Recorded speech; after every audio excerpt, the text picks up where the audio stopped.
हाँ शिवोहम। प्रणाम स्वामी जी आपको। प्रणाम गुरुदेव। ओम शिवोहम। गुरुदेव प्रणाम प्रणाम। भगवान के पावन चरणों में कोटि कोटि प्रणाम। कोटि कोटि प्रणाम। हाँ शिवोहम।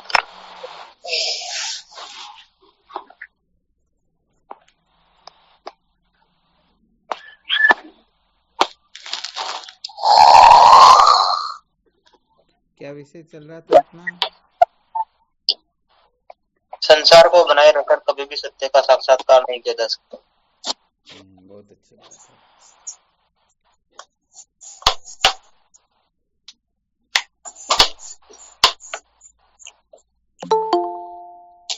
वैसे देखा जाए तो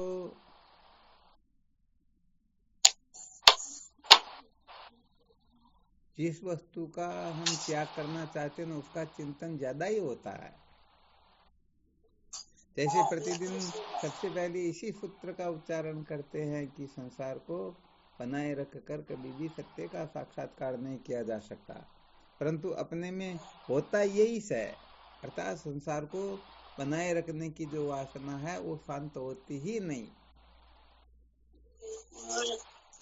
तो वैसे देखा जाए तो एक सूत्र ये भी होता है, पराये जिनका त्याग करना होता है उसी का चिंतन ज्यादा होता है, अर्थात वही ज्यादा ग्रहित हो जाती है।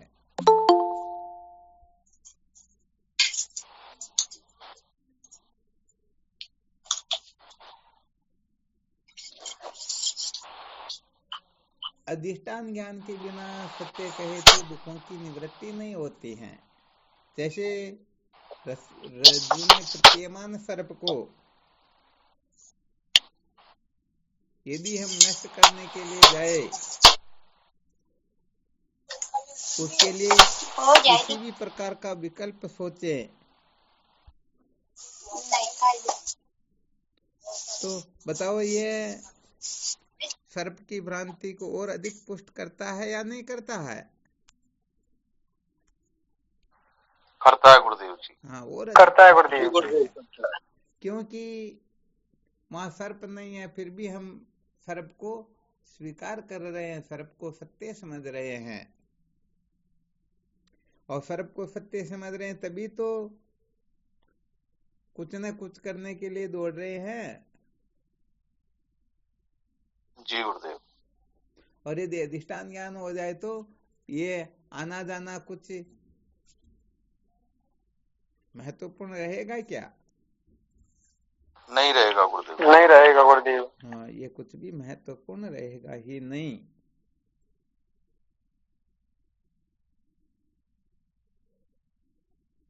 तो यहाँ पर मूल जो सूत्र है, वह मूल सूत्र यही है कि अधिष्ठान का ज्ञान, अर्थात जब तक स्वप्न से जगते नहीं है तब तक स्वप्न प्रपंच अपने को सत्यवत प्रतीत होता रहता है और यही अपने को सुखी दुखी करता रहता है। तो यहाँ पर भी समस्त प्रपंच के अधिष्ठान का जब तक साक्षात्कार नहीं हो जाता है तब तक ये प्रपंचवादी तो होता ही नहीं। प्रपंचवादी नहीं होने का मतलब इसका मिथ्यात्व निश्चय होता ही नहीं, ये अपने को ज्यों का त्यों सत्य ही प्रतीत होता रहता है। और जब तक प्रपंच सत्य प्रतीत होता रहेगा तब तक हम अनेक प्रकार के आग्रहों में उलझ करके कुछ न कुछ करना चाहेंगे, कुछ न कुछ पकड़ना छोड़ना चाहेंगे। ये सारा का सारा विद्या का ही कार्य होता है, ये एक प्रकार की नासमझी ही होती है। तो इस नासमझी का जो निराकरण होता है, इसकी निवृत्ति जो होती है वो केवल और केवल मात्र अधिष्ठान ज्ञान से ही होती है अथवा जगने से ही होती है।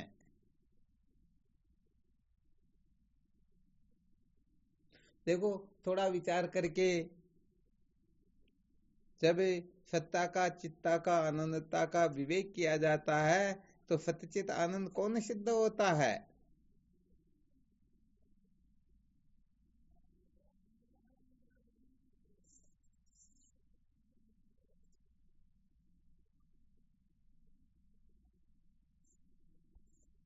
क्या बात हुई?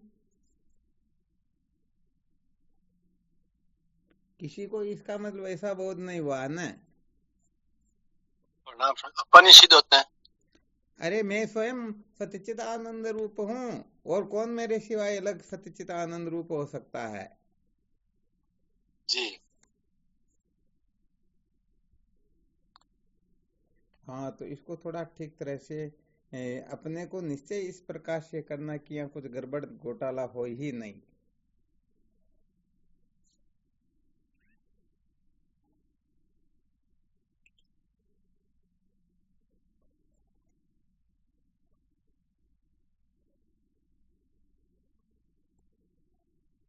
अच्छा, विचार करके देखो, जब हम अपने से भी किसी को सत्य रूप समझेंगे, चित्त रूप समझेंगे, आनंद रूप समझेंगे, क्या होगा?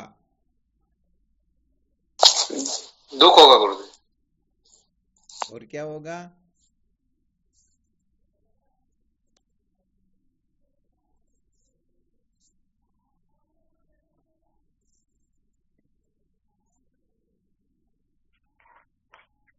वाणी शंकर जी, क्या होगा? आवाज नहीं है, क्या पूछ रहे हैं स्वामी जी?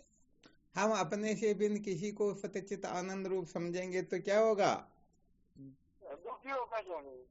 हाँ, हम असत जड़ दुख रूप हो जाएंगे। शोक और चिंता होगी। हाँ, बिल्कुल सत्य बात। यही तो बृहदारण्यक उपनिषद की श्रुति का संकेत है। प्रियम रोतस्यसि, क्या कहती है? तुम स्वयं आनंद स्वरूप हो और अपने को छोड़ करके किसी को भी प्रिय समझोगे, तो जिसको हम प्रिय समझेंगे वही अपने को रुलाएंगे। क्या करेंगे? तो संसार में क्या होता है? यही होता है ना। तो यहाँ पर कुल मिलाकर के समस्त दुखों से छूटने का ब्रह्मास्त्र है केवल और केवल मात्र जगना। अधिष्ठान का ज्ञान, अपना यथार्थ बोध जो होता है वही हमें समस्त बंधनों से मुक्त करता है। बाकी तो बंधनों में डालने वाला ही होता है।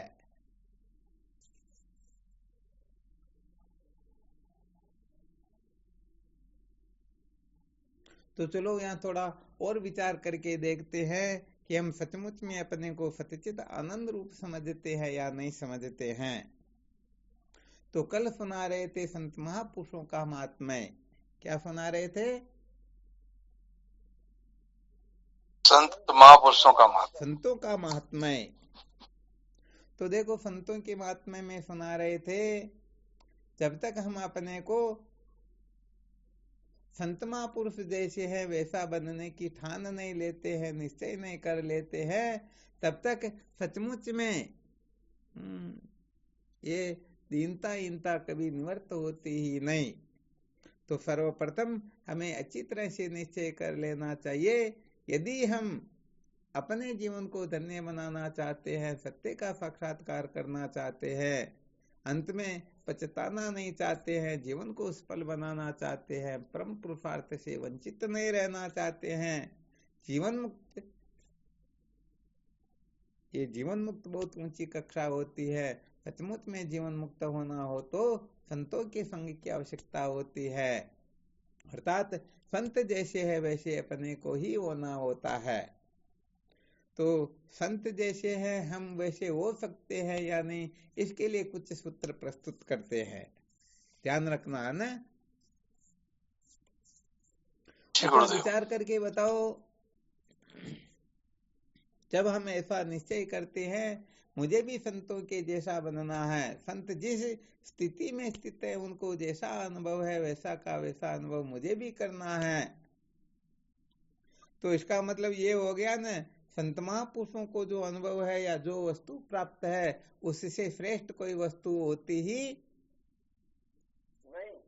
नहीं है गुरुदेव। पक्की बात है ना? जी गुरुदेव, बिल्कुल। अच्छा, यदि हम उस वस्तु को सबसे श्रेष्ठ समझ ले तो इसका क्या परिणाम होगा? क्या रहस्य निकलेगा इसका? प्राप्त करने की इच्छा होनी है। हाँ, नहीं, बिल्कुल सत्य बात, प्राप्त करने की इच्छा तो होगी, परंतु प्राप्त करने की इच्छा के साथ में कुछ शर्त और भी हो सकती है, केवल इच्छा मात्र से ही काम हो जाएगा? इच्छा मात्र से तो काम नहीं होगा। अच्छा, प्राप्त करने की इच्छा कितने प्रतिशत, कैसे निर्णय करेंगे? और जी मेरे को वही वस्तु चाहिए, उसके अलावा कुछ चाहिए नहीं। अच्छा, बहुत धन्यवाद। परंतु वही वस्तु चाहिए, इसका फॉर्मूला क्या, कैसे पता चले कि सचमुच में इनको वही वस्तु चाहिए, या कहीं अपने को बेवकूफ तो नहीं बना रहे हैं, कहीं मनोरंजन तो नहीं कर रहे हैं, कैसे पता चलेगा? प्रणाम गुरुदेव। हाँ शिवम, बोलो। दृढ़ विश्वास गुरुदेव। और वैसे दृढ़ विश्वास तो संसार को, संसार के भोगों के लिए भी हुआ करता, या थोड़ा खोल करके बताना होगा। और किस प्रकार से दृढ़ विश्वास, दृढ़ विश्वास का फॉर्मूला क्या है, कैसे पता चले कि इनका दृढ़ विश्वास है या नहीं?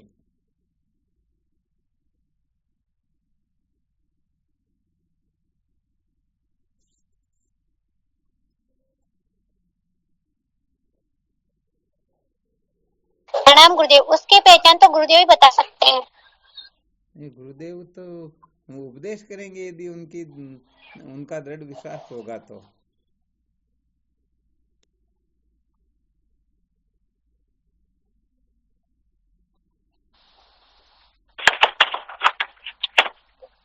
प्रणाम गुरुदेव। हाँ बोलो। गुरुदेव के द्वारा बताए नियमों का पालन करना है, करने पर ही पता पड़ सकता है कि कितना गुरुदेव के वचनों को दृढ़ विश्वास रखता है। अगर गुरुदेव के बताए रास्ते से विपरीत चलता है तो वो विश्वास नाम मात्र रखता है कि वो देखने दिखावे के लिए। गुरुदेव तो साथ साथ तो घूमते नहीं ना, वो तो कह देंगे, गुरुजी कहते हैं नहीं, घंटे काम फिर करना, भी कहीं ना आगे कहीं तो वाला गुरुदेव कहेगा अगर मैं 4 कपट कर घंटे रहा है, कर रहा हूँ। क्या हुआ? नहीं गुरुदेव फिर भी कपट करता है तो कहीं ना कहीं पकड़ तो आ जाएगा, ऐसी कोई बात नहीं। अच्छा, पकड़ में आ जाते हैं क्या? क्यों नहीं आते? कल परसों आपने प्रमाण दिया था, व्हाट्सएप चला रहे थे। अच्छा, तो गुरुदेव की नजर में सब कुछ होता है, लेकिन गुरुदेव कहना नहीं चाहते, बस खाली ये। ठीक बात है।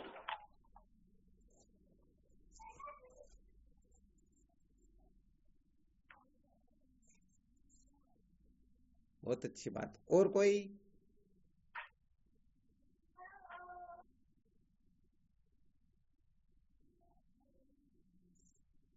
प्रश्न भी शायद भूल गए होंगे, ये थोड़ा वो विषय चल गया तो, या प्रसंग ध्यान में रह गया?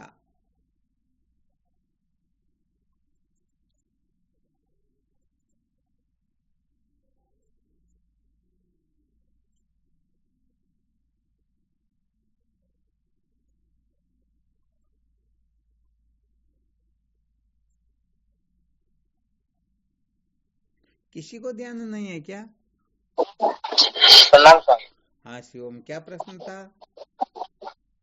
संत महात्मा को सबसे श्रेष्ठ समझ लेंगे तो फिर क्या होगा? ठीक बात है।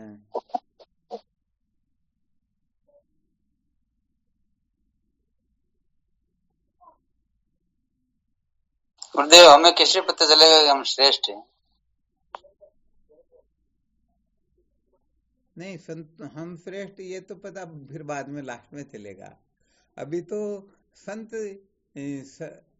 सबसे अधिक श्रेष्ठ यदि कोई वस्तु है तो उसको कहते हैं संत। तो हम संतों को श्रेष्ठ समझ रहे हैं या नहीं समझ रहे, इसका क्या फॉर्मूला, कैसे पता चले कि हम सचमुच में संतों को श्रेष्ठ समझ रहे हैं या अपने आप को श्रेष्ठ समझ रहे हैं?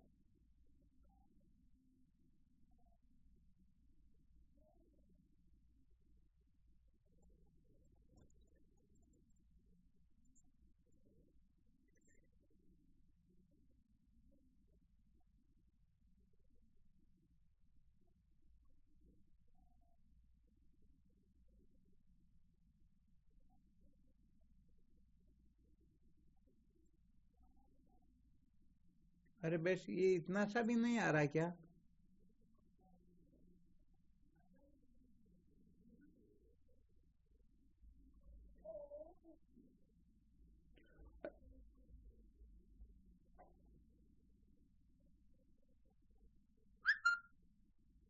क्या बात हुई भाई?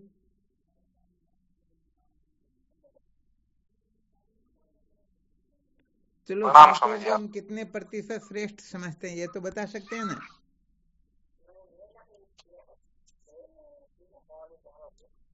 पूर्ण रूप से श्रेष्ठ समझते हैं या कुछ अंशों में श्रेष्ठ समझते हैं या श्रेष्ठ का दिखावा करते हैं या और कुछ? थोड़ा बहुत तो कुछ ना कुछ प्रकट करना चाहिए ना।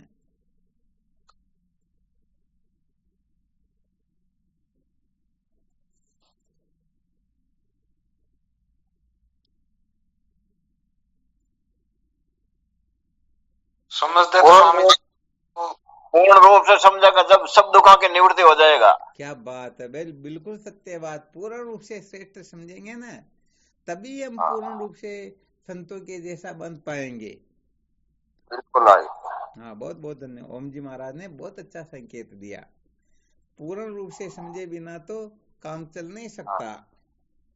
बिल्कुल ऊपर मन से कहते हैं कि हाँ गुरु महाराज को पूर्ण रूप से समझेगा ये अनुभव हो जाएगा, सब दुखों की निवृत्ति होगी जब पूर्ण रूप से मान लिया। हाँ, नहीं, या तो सत्य बात तो ये होती ना, हम कहने का मतलब कह देते, परंतु सत्य तो ये है कि यदि 1% भी सच्चे हृदय से संतों को महत्व दे दे तो बात कुछ और हो जाती है।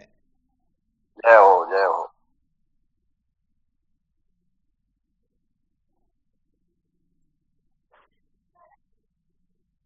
ऐसा समझो, हम जितने प्रतिशत संतों को श्रेष्ठ समझते हैं, समझो उतने प्रतिशत हम संत हो गए हैं। ध्यान देना अच्छी तरह से। जय हो, जय हो, जय हो गुरुदेव, जय हो। बिल्कुल बिल्कुल। अब कैसे पता चले कि हम कितने प्रतिशत संतों को श्रेष्ठ समझ रहे हैं? इतना समय हो गया, परंतु यहाँ रहस्य निकालना अभी थोड़ा मुश्किल हो रहा साधकों में। ऐसे समय थोड़े लगता है। इतनी सत्संगें सुन 2 वर्ष करीब बरोबर हो चुके, करीब करीब।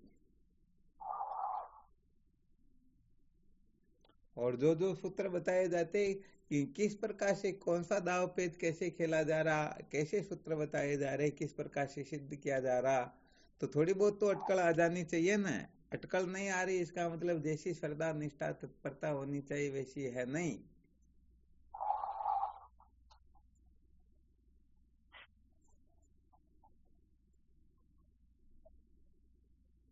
सहजानंद जी, कुछ भी नहीं आ रहा है क्या? प्रणाम गुरुदेव आपको। हाँ शिवम। जितनी हम कितने प्रतिशत हम संतों को संत हो गए कैसे पता करेंगे? जितनी प्रतिशत हम संतों को महत्व दे देते हैं, इतनी प्रतिशत ऊपर उठ जाते हैं इन संसार से। तो ये तो मैंने बताया था, आप क्या नया बता रहे हो फिर? जितनी प्रतिशत हम संसार को महत्व नहीं देंगे, अपने देह को नहीं देंगे, अरे इंद्रियों तो को नहीं ऐसे देंगे, बोलो ना, ये हुआ असली चीज। जितने प्रतिशत हम संसार का त्याग कर देंगे, समझो हम उतने प्रतिशत ही संतों को समझ सके, संतों का स्वरूप अपने हृदयंगम कर सके। वरना सच्ची बात यह है कि बाकी सब गड़बड़ घोटाला ही है। तो विचार करके देखो, हमने कितना संसार का त्याग किया, कितने प्रतिशत संसार को दिमाग से निकाल चुके।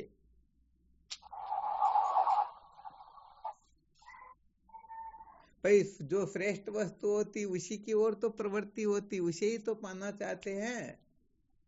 जी तो गुरुदेव, ये तो श्रेष्ठ स्वभाव होता है। समझते हैं तो विचार करके देखो, श्रेष्ठ वस्तु को पाने के लिए निकृष्ट वस्तु का त्याग करना होता या नहीं होता? बिल्कुल होता है। तो देखो, देखिए यहाँ पर थोड़ा मंथन करके अपने हृदय के अंदर झांक करके हम सचमुच में संसार का कितना त्याग करने की सामर्थ्य रखते हैं। यदि संतों को श्रेष्ठ समझे और संसार के भोग पदार्थों को निकृष्ट समझे, अनात्म पदार्थों में उस प्रकार की बुद्धि नहीं हो, तो उनसे ऊपर उठने की चेष्टा हम करते हैं या नहीं करते हैं? किसको ज्यादा महत्व देते हैं?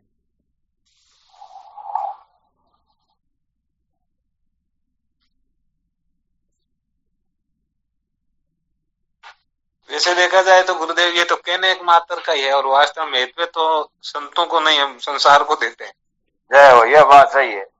हाँ, यहाँ पर संसार को बार बार बताया जाता है, सदा यही ध्यान रखना, संसार नाम शरीर का होता है, संसार नाम मन बुद्धि का होता है, इंद्रियों का होता है, भोग पदार्थों का होता है। और किसी संसार के चक्कर में मत पड़ जाना, क्योंकि वो संसार में तुम्हारी आस्था होती ही नहीं।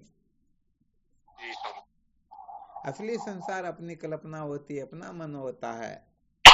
मन के बनाए जाल को ही संसार कहते हैं। तो हम मन के बनाए हुए जाल से कितना ऊपर उठ पा रहे हैं, कितना त्याग कर पा रहे हैं, कितना रहस्य समझ पा रहे हैं। तो देखो यहाँ मंथन करके कोई बता सकते हैं ऐसे सूरवीर की हम अभी तक तो सचमुच में इस जगह पर है, अभी हम ये कर रहे वो कर रहे। होता क्या है कि ये जरूर कह सकते हैं कि एलकेजी में हो, परंतु हम तो समस्त डिग्रियां प्राप्त करके अब आगे क्या कहे, ये तो शायद मुश्किल होता। सत्य को सत्य कहने वाले साधक बड़े दुर्लभ होते हैं। स्वामी जी कह किसी प्रकार ही अभी तक हम इस अनात्मा में अटके हुए हैं। अनात्मा में उलझे हुए, तो अनात्मा में उलझे हुए अज्ञानी होते हैं या ज्ञानी होते हैं? अज्ञानी होते हैं, ज्ञानी नहीं होते। और जो अनात्मा में नहीं उलझे वो ज्ञानी या अज्ञानी?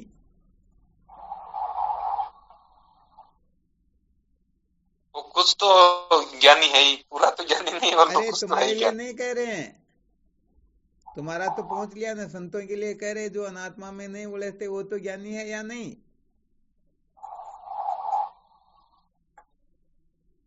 फिर भी दिमाग कमजोर और समझ में थोड़ी आता। ज्ञानी है गुरुदेव। हाँ ऐसे बोलो तो फिर इतना क्यों घबराते हो? उत्तर एक सेकंड भी यदि देरी कर रहे हो तो समझो गफलत में हो, अभी तक बुद्धि काम नहीं करती है। ये कोई दांव पे थोड़े बेटे, ये तो बिल्कुल साधारण सूत्र है ना। तो जो अनात्म पदार्थों में उलझे हुए हैं वो अज्ञानी है, जो नहीं उलझे वो ज्ञानी है। तो अज्ञानियों को ज्ञानी की मानना चाहिए या ज्ञानी को अज्ञानियों की मानना चाहिए? ज्ञानियों को ज्ञानी की मानना चाहिए। यदि कोई रहस्य समझ ले तो निश्चित रूप से वो एक न एक दिन संत बन जाएंगे।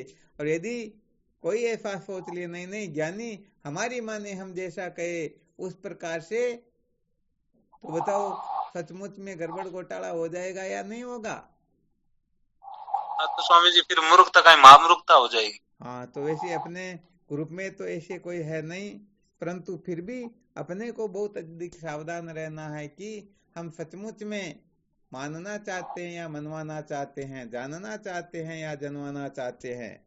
सचमुच में हम अपना सुधार करना चाहते हैं या संसार को सुधारना चाहते हैं। हम सचमुच में सत्य का साक्षात्कार करना चाहते हैं या मनोरंजन करना चाहते हैं।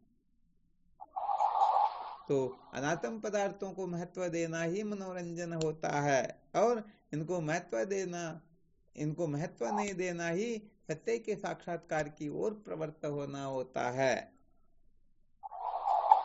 तो यहाँ पर संकेत इतना ही किया जाता है कि हम सचमुच में निश्चय कर ले कि संत महापुरुष जो है सचमुच में वे ही सत्य में प्रतिष्ठित है। ऐसा यदि कोई निश्चय कर ले तो ऐसे महापुरुषों की प्राप्ति के लिए कहते हैं ना, यह तन विस्की बेलरी गुरु अमृत की खान, शीफ दिया सदगुरु मिले तो भी सस्ता जान। ऐसे संत महापुरुषों की प्राप्ति के लिए बताओ बाकी समस्त कचरे को त्यागने का सामर्थ्य होना चाहिए या नहीं होना चाहिए? होना चाहिए। यदि सामर्थ्य होगा तो निश्चित रूप से वह प्राप्त कर लेंगे, और ऐसा सामर्थ्य नहीं होगा तो सचमुच में मौज मस्ती मनोरंजन के सिवाय कुछ भी होने वाला है ही नहीं। तो अब देखो हम संत महापुरुषों की बराबर अपने शरीर को समझते हैं या नहीं, इंद्रियों को समझते हैं या नहीं, प्राण को समझते हैं या नहीं, मन को समझते हैं या नहीं, बुद्धि को समझते हैं या नहीं, विचार करके देख लेना चाहिए। पता चल जाएगा कि हम सचमुच में संत महापुरुषों को कितना महत्व देते हैं, कितने प्रतिशत महत्व दे रहे हैं। इस जगह पर गुरुदेव अपने अंदर झांक कर देखा जाए तो जब महत्व दे देंगे तो हम, आपने जो अभी ये दुआ का सिर कटने वाला, तो वास्तव में नींद भी नहीं आएगी, खाना भी नहीं पाएगा। हाँ सत्य बात तो यही, परंतु होता है क्या कि ऐसे तीर तो किसी के लगे तब, अब तीर तो लगता तो कोमल जगह होती वहीं तो लगता, पत्थर के तीर थोड़े लगता क्या? जिनका हृदय पत्थर के जैसा हो रखा उनके तीर क्या, कुछ भी तोप लगाओ ना उसके तो कुछ भी लगने वाला नहीं है। सत्य वचन है गुरुदेव। खतरनाक काम बहुत है भगवान है। दोस्तों।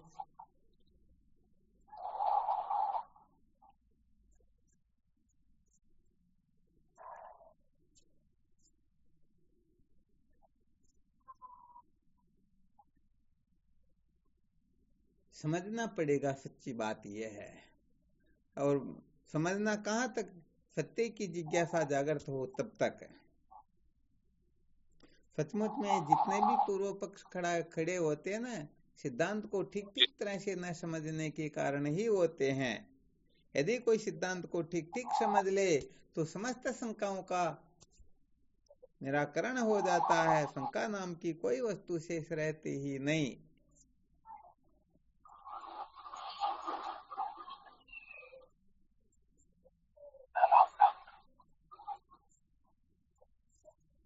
बड़ी बात है स्वामी जी। इसका मतलब ये हम लोगों में श्रद्धा नहीं है हमारे, वास्तव में जैसी होनी चाहिए वैसे तो है ही नहीं। उसे भी करोड़ गुना जैसी होनी चाहिए, उसे भी करोड़ गुना। कैसे स्वामी जी, समझे नहीं हम। अरे अपने मन के प्रति, अपने घरवाले के प्रति, अपने मौज मस्ती मनोरंजन के साधनों के प्रति कितनी श्रद्धा कोई छुड़ा सकता है क्या? वो तो स्वामी जी जन्मों जन्म से इसीलिए तो कह रहे हैं श्रद्धा कमजोर थोड़ी है। पता नहीं इतनी खतरनाक की बोल्ट ऐसे कसे हुए बिल्डिंग करवा रखी, इस बिल्डिंग को कोई छुड़ा नहीं सकता। गैस वेल्डिंग कराई हुई है बाप जी, पक्की याद है। क्या बात, भोरालाल जी ने मन की बात छीन ली। मजा आ गया भाई, आज तो बहुत गजब है। तो ये सारा का सारा नासमझी से ही होता है। इसी को जीवन की सबसे बड़ी मूर्खता कहते हैं कि हम चिंतामणि का त्याग कर देते हैं। किसके लिए? कंकर पत्थरों के लिए। अब ऐसे नासमझ बोले जीव सचमुच में कितना निहाल कर पाएंगे, हमें अच्छी तरह से समझ लेना चाहिए।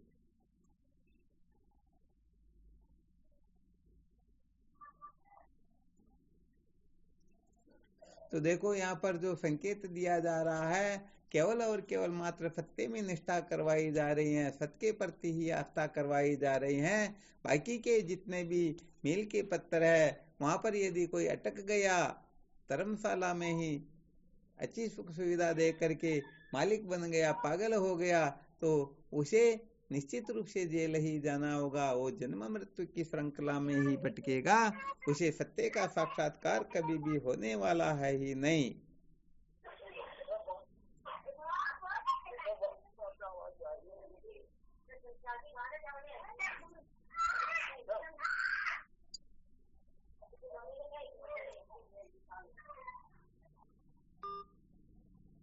तो स्वामी जी ऐसे जो आपने सत्य की महिमा बताई, हाँ बिल्कुल।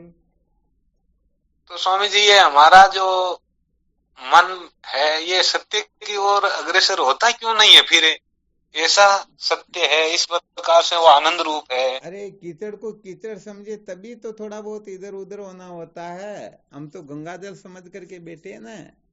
अपवित्र को यदि कोई पवित्र समझ करके बैठा हो तो है किसी की सामर्थ्य उसको वहां से ऊपर उठा दे। हम अपनी जानकारियों तक ऐसे अड़े हुए हैं, ऐसे सीमित हो रखे, ऐसे कहने का मतलब वहां पर आग्रहवान हो रखे हैं कि वहां से अपने को किसी की हिम्मत ही नहीं उठा सके। हम जिनको सत्य समझते हैं, सिद्धांत समझते हैं, ठीक समझते हैं, बस वही अपने दिमाग में भरा रहता है।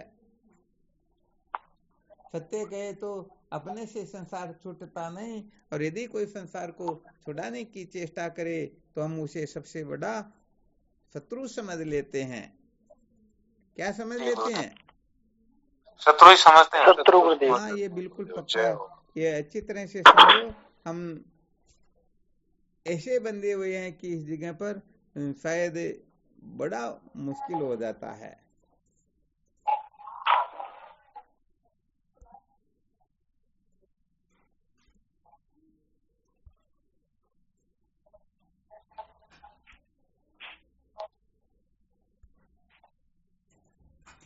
अच्छा, एक मैसेज भेज रहे हैं, उसको लिख लेना है ना।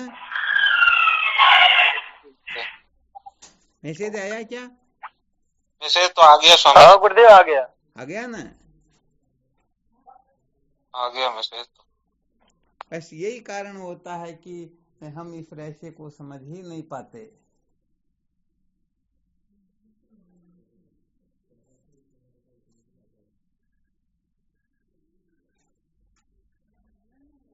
इस सूत्र को अच्छी तरह से नोट करना, फिर कल याद दिलवाना, इस सूत्र के ऊपर थोड़ा विचार करेंगे।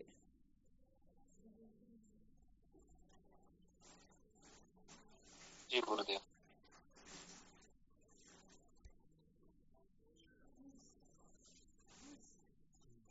ये सूत्र बिल्कुल पक्का है या नहीं? ये तो पक्का है गुरुदेव। हाँ, इस सूत्र से ये सिद्ध होता है कि जिस वस्तु को संत महापुरुष छुड़ाना चाहते हैं, उस वस्तु को हमने परम सत्य समझ रखा है, उसको सबसे श्रेष्ठ समझ रखा है, उसे श्रेष्ठ वस्तु कोई और होती ही नहीं, ऐसा हमने निश्चय कर लिया है, ऐसा निश्चय करके बैठे हुए हैं। पर बात ऐसी है कि कोई सचमुच में सोया हुआ हो तो उसको तो जगाया जा सकता है, परंतु आंख बंद करके सोने का नाटक कर रहा हो तो उसे कोई जगा सकता है क्या? उसको तो कोई नहीं जगा सकता।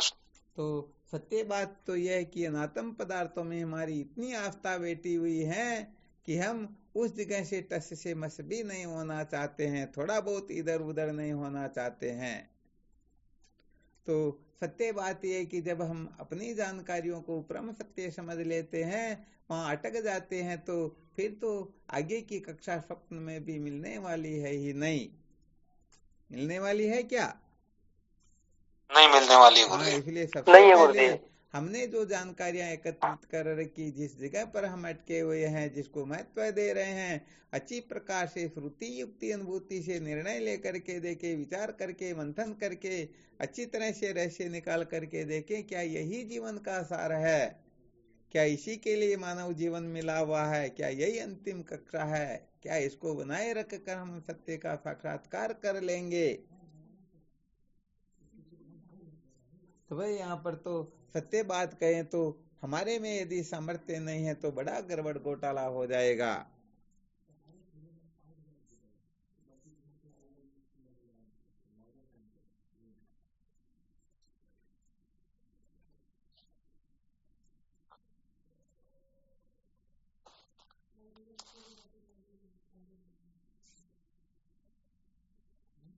तो मेन सूत्र क्या बताया था? संतों से श्रेष्ठ और कोई वस्तु होती ही नहीं। हमें संत जिस पद में स्थित है हमें भी होना है, और उसके लिए क्या त्याग करना, क्या ग्रहण करना, यदि हम परवाह करेंगे, देख लेंगे नहीं ये ठीक नहीं है, ये ठीक है, ये अच्छा है, ये अच्छा नहीं है, यदि ऐसा करेंगे तो कभी भी स्वप्न में भी काम चलने वाला है ही नहीं। यहाँ पर तो श्रुति माता जैसा दिशा निर्देश करती हैं, उसी प्रकार से हमें बनना होता है। और सत्य कहे तो साधकों का जो आगे बढ़ना नहीं होता है, कल्याण नहीं होता, इसमें सबसे बड़ा रोड़ा यही अटकता है कि हम जैसा चाहते हैं वैसा संतों को बनाना चाहते हैं, शास्त्रों को अपने मन के अनुकूल करना चाहते हैं, यहाँ तक कि सत्य को भी हम अपने मनोनुकूल ढंग से साक्षात्कार करना चाहते हैं। बड़ा गड़बड़ घोटाला हो जाता है और ये जीव बेचारा दिन का दिन जन्मा और दिन का दिन ही मर जाता है। जीवन सार्थक होता है क्या? नहीं होता है गुरुदेव। हाँ, कभी नहीं होता गुरुदेव। इसलिए कम से कम इस मानव देह को प्राप्त होने के पश्चात तो समस्त गड़बड़ घोटालों को दिमाग से निकाल करके केवल और केवल मात्र संत महापुरुष क्या कथन करते हैं, क्या जतलाना चाहते हैं, क्या बतलाना चाहते हैं, हम केवल मात्र सुन करके उसके मूल मर्म तक पहुंचते नहीं और पहले ही निर्णय कर लेते, अरे भाई ये ठीक है, ये ठीक नहीं है।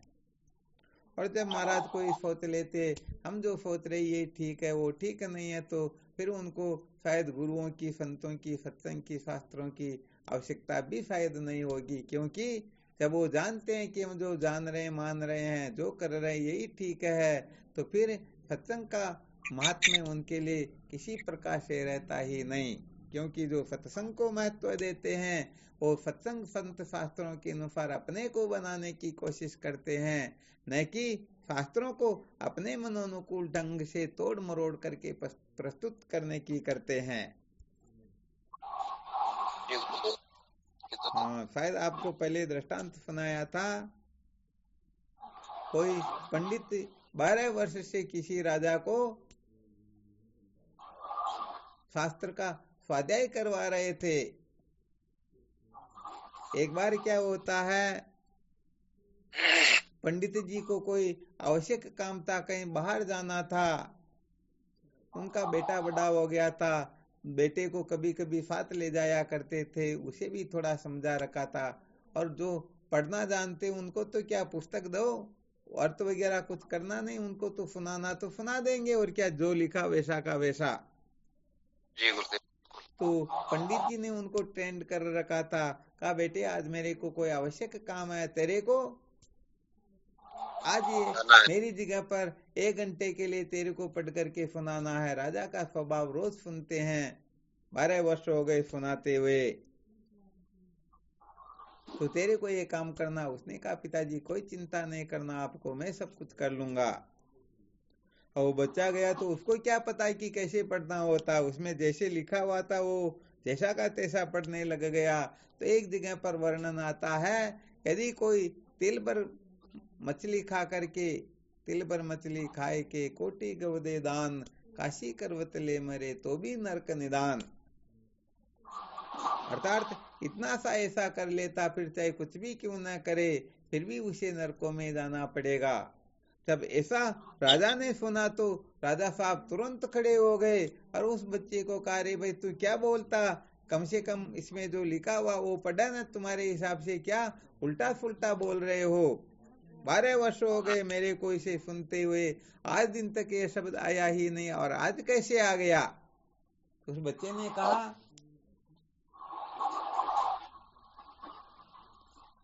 ये जो इसमें लिखा हुआ है वो पढ़ रहा हूं, मैं तो मेरे हिसाब से कुछ नहीं पढ़ रहा हूं। राजा ने देखा तो विश्वास हो गया, बिल्कुल उसमें ज्यों का त्यों लिखा हुआ था। राजा को बड़ा आश्चर्य हुआ, अरे इस पंडित ने तो मेरे को बहुत अधिक अंधेरे में रखा, 12 वर्ष से मैं ये सुनते आ रहा हूं, कभी ऐसा मेरे को बताया नहीं। क्या कारण हो सकता है, आज तो उस पंडित की खैर नहीं। अब पंडित जी आ गए, पंडित जी को बुलावा भेज दिया। अब पंडित जी घबराते हुए राजा के पास में गए। राजा ने पूछा, रे पंडित 12 वर्ष से तू मेरे को ये सुना रहा है, 7 दिन में 15 दिन में वह पुस्तक पूरी हो जाती, फिर उसी को मैं सुन रहा हूँ, काफी टाइम हो गया सुनते हुए, परंतु आज दिन तक तूने वो सूत्र बताया नहीं, ये क्या कारण है। तो पंडित जी बड़े चतुर होते हैं ना, घटम वित्वा पटम चित्वा कृत्वा गर्दभारोहणम एन किन प्रकारेण सिद्धो भवति पंडिता। चाहे घड़े को फोड़ना पड़े, चाहे कपड़े को फाड़ना पड़े, चाहे गधे पर बैठना पड़े, ये पंडित लोग अपना स्वार्थ सिद्ध कर ही लेते हैं। किसी से कुछ दक्षिणा लेनी हो तो कुछ भी करके ये ले ही लेते हैं। तो पंडित जी राजा को कहते, राजन हमने इसलिए आपको नहीं सुनाया, इसमें लिखा हुआ है कि तिल भर जो खाता है उसकी ऐसी दुर्गति होती है, आप तो बहुत सारा खाते हो, इसलिए आपके लिए ये नियम लागू नहीं होता है। वाह वाह, हो गया सारा गुरु गोबर, हो गया। तो इसके मूल में क्या था, इसके मूल में था पंडित जानता था कि यदि राजा को सत्य से अवगत करवाएंगे और राजा कह दे भाई तुम्हारी कोई जरूरत नहीं है, तो अपने खाने पीने का गड़बड़ घोटाला हो जाएगा। तो भाई देखो, इस प्रकार से जो मन के चेले बने होते हैं, सचमुच में जीवन सार्थक स्वप्न में भी होने वाला है नहीं। हाँ ध्यान रखना, वो सब जगह गड़बड़ घोटाला कर दोगे तो चले जाएगा। जैसे सर्प जंगल में कितना भी टेढ़ा मेढ़ा क्यों न चले, परंतु बिल में प्रवेश करते समय तो उन्हें सीधा होना ही होता है। तो सत्य के साक्षात्कार के लिए अपने मन को महत्व दोगे, कल्पनाओं के चक्र में पड़े रहोगे, तो सच्ची बात है अनादिकाल से भटकते हुए आ रहे हैं और भटकते ही रहेंगे। इसलिए ज्ञान से श्रेष्ठ कोई वस्तु होती ही नहीं, ज्ञान ही सर्वश्रेष्ठ होता है, बाकी सब कीचड़ होता है। कीचड़ को कीचड़ जान करके जो ज्ञान को महत्व देंगे वो जन्म मृत्यु की श्रृंखला से मुक्त हो जाएंगे, उनका जीवन सार्थक हो जाएगा। बाकी तो अंत में रोने पछताने के सिवाय कुछ भी मिलने वाला है नहीं। हाँ, उनको कोई बहुत बड़ा प्रमाण पत्र मिलने वाला नहीं। यदि मिल भी जाएगा तो 10, 20, 50 वर्ष से ज्यादा चलने वाला है ही नहीं। अरे अनादिकाल से प्रपंच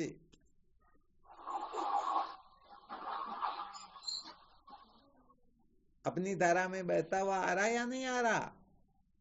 आ रहा है गुरु। तो हम चाहे कितना भी परिवर्तन क्यों ना करे, कुछ का कुछ क्यों ना कर ले, अरे वास्तव में देखा जाए तो जगत नाम की कोई वस्तु होती ही नहीं। मानी मानी बंधन में आयो, कल्पना कर करके हम सुखी दुखी होते हैं, रोते पछताते रहते हैं। इसलिए सत्य को जाने बिना कभी भी दुखों का अंत होता ही नहीं। तो इन सूत्रों का बहुत अच्छी तरह से मंथन किया करो। सचमुच में जब तक हम संत महापुरुषों को सबसे श्रेष्ठ समझ करके उनके जैसा बनने के लिए लगातार कहीं अटकेंगे नहीं, कहीं रुकेंगे नहीं, कोई अपने को भटका न सके, इधर उधर न कर सके, तभी हम उस पद को प्राप्त कर सकेंगे। वरना तो सच्ची बात है, रोने पछताने के सिवाय कुछ भी मिलने वाला है नहीं। योग करे तप त्याग महाजप, मौन जटा तन खेह रमाई, ध्यान समाधि सदा हट पूजत, राम रटे नित प्रीत लगाई। आत्म ज्ञान समान नहीं, सुख बात कहूं निज रेस लखाई, जो रणजीत न होए बराबर, वाद वदे न रसो पछताई। पछताने के सिवाय कुछ भी मिलने वाला 1000 लाख करोड़ वर्ष की कोई समाधि क्यों न लगा ले, ब्रह्मलोक तक के भोगों से किसी को वैराग्य क्यों न हो जाए, अष्ट सिद्धि नवनिधि प्राप्त कर ले, 14 विद्याओं में निदान हो जाए, सब कुछ क्यों न कर ले, परंतु आत्मज्ञान के बिना दुख नाश का उपायांतर कोई होता ही नहीं। इसलिए ज्ञान ही सबसे श्रेष्ठ है, और उस ज्ञान को प्राप्त करने के लिए अपनी समस्त अक्लों होशियारों को सबसे पहले तूली लगाना होता है। यदि तूली नहीं लगा सकते हैं तो जन्मो और मरो, इसके सिवाय कोई इलाज है ही नहीं। आ गया ना अच्छी तरह से समझ में? जी गुरुदेव। चलो बहुत धन्यवाद। तो फिर इसके अनुसार चिंतन मनन करो, और कोई शंका हो तो, किसी भी प्रकार की शंका हो तो प्रश्न कर सकते हो।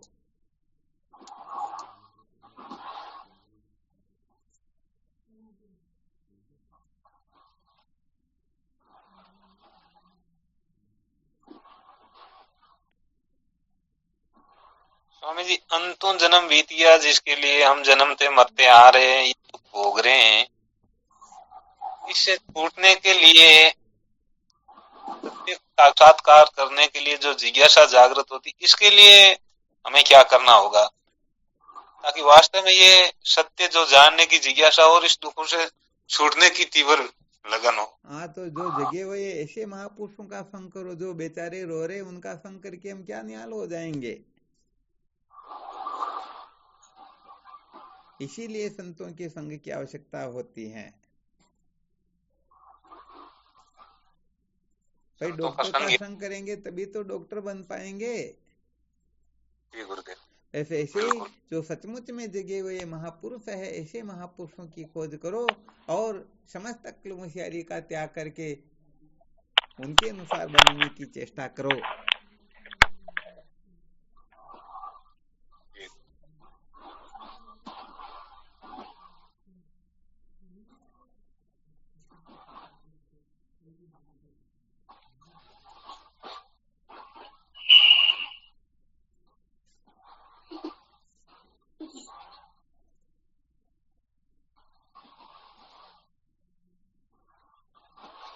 कुल मिलाकर के सावधानी का नाम ही साधना होता है।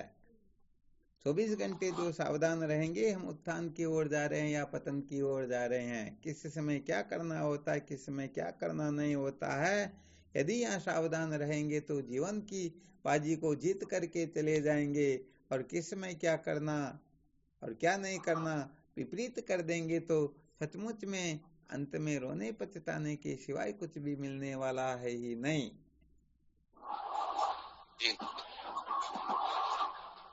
इसलिए पहले अपनी जितनी भी अक्ल होशियारियां सब लगा करके देख लेना चाहिए कि हम अपने जीवन को धन्य बना सकते हैं या नहीं।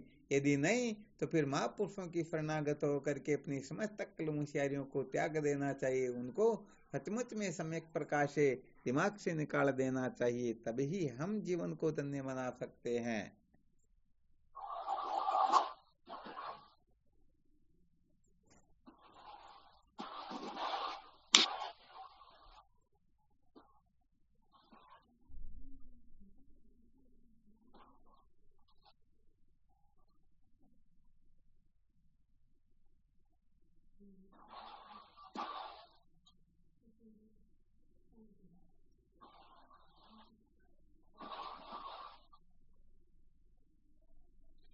चलो फिर करो साधन भजन, है ना।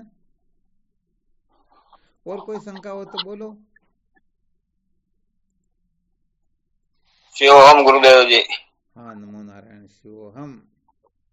वो आप मैसेज भेजने का था बाप जी, भेज दी दो। मैं आपके में देख लीजिए फोन में, अपना वहाँ बच्चा ने कीजिए निकाल ले। मीटिंग ने छोड़ो जी के पहले देख जो, छोटिया बाद में न मिले लो। कहाँ पे मिलेगा? ये जो क्या बोलते हैं 3 डॉट है, उसको क्लिक करो पहले तो। कर दिया। अब पहले नंबर का जो आ रहा है उसको क्लिक करके देखो। ठीक। हाँ मैसेज आ गया ना। हाँ तो इसमें लास्ट में जो मैसेज वही था। ठीक। इसको इसका स्क्रीनशॉट ले लेना या कॉपी में लिख लेना इसको। ठीक। अच्छा, ग्रुप से छूटो उसे पहले पहले लिखना, एक बार छोड़ दोगे तो फिर ये मैसेज बिगड़ जाएगा, फिर मिलने वाला नहीं। ठीक। चलो, बहुत धन्यवाद है। शिवोहम। शिवोहम प्रणाम। हाँ, नमो नारायण। शिवोहम।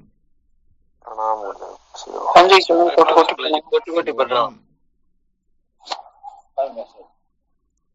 हाँ, प्रणाम स्वामी जी, शिवोहम। आपको कोटि प्रणाम। शिवोहम। देव आपके श्री चरणों में प्रणाम बार बार।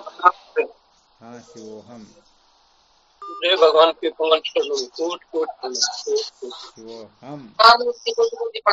शिवोहम। नारायण हरि ओम। प्रणाम स्वामी जी। शिवोहम महाराज प्रणाम। प्रणाम गुरुदेव आपके श्री शिवोहम। कोटि प्रणाम। प्रणाम भगवान, दंडवत प्रणाम। शिवोहम। शिवोहम। जय हो गुरुदेव आप। जय हो।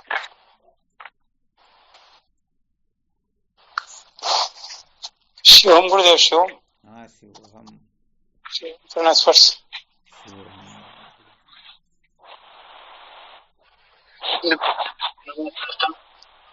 प्रणाम शिवोहम दत्त। हाँ, शिवोहम। प्रणाम गुरुदेव, चरण स्पर्श। शिवोहम।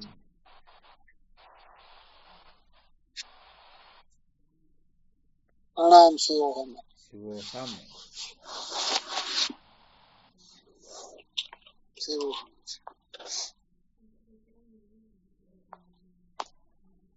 कल रविवार है नहीं स्वामी जी? हाँ, बिल्कुल बिल्कुल, कल रविवार है ना। नहीं।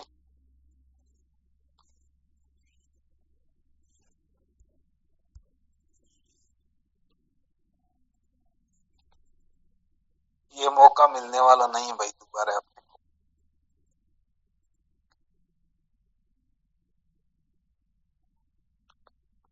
प्रणाम गुरुदेव, आपके श्री चरणों में कोटि कोटि वंदन। जय हो आपकी। जय। शिवोहम।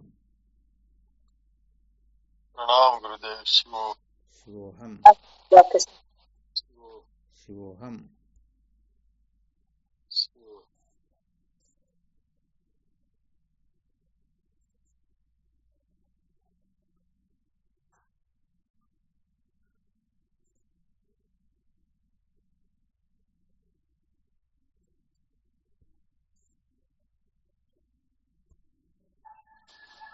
प्रणाम गुरुदेव। हाँ, शिवोहम।